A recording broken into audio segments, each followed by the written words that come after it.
আসসালামু আলাইকুম রহমতুল্লাহি তাআলা বারাকাতু। আজকে আমি আপনাদেরকে একটা বিশেষ গুণসম্পন্ন গাছ দেখানোর জন্য নিয়ে আসছি। যারা গাছটা চিনেন অবশ্যই ভিডিও কমেন্টে লিখে জানাবেন গাছের নামটা কি। এটা অনেক কার্যকারী একটা গাছ, যে গাছটা আসলে অনেক উপকারী একটা গাছ। এই গাছ দিয়ে আমাদের কি উপকার হয়? আমাদের যাদের বাড়িতে গাভী আছে বা চোরের ভয় থাকে, আমরা কিন্তু চাইলে এই গাছটাকে আমরা আমাদের গরু যে ঘরে রাখি ওই ঘরের পিছনে এই গাছটা লাগাতে পারি।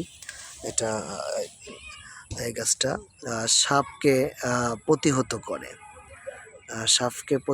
করে, এই জন্য আমরা অবশ্যই এই গাছটা চেয়ে রাখলাম, লাগাবো, যাতে করে আমাদের আল্লাহ তাআলা গাছের মধ্যে অনেক গুণাবলী দিয়েছেন।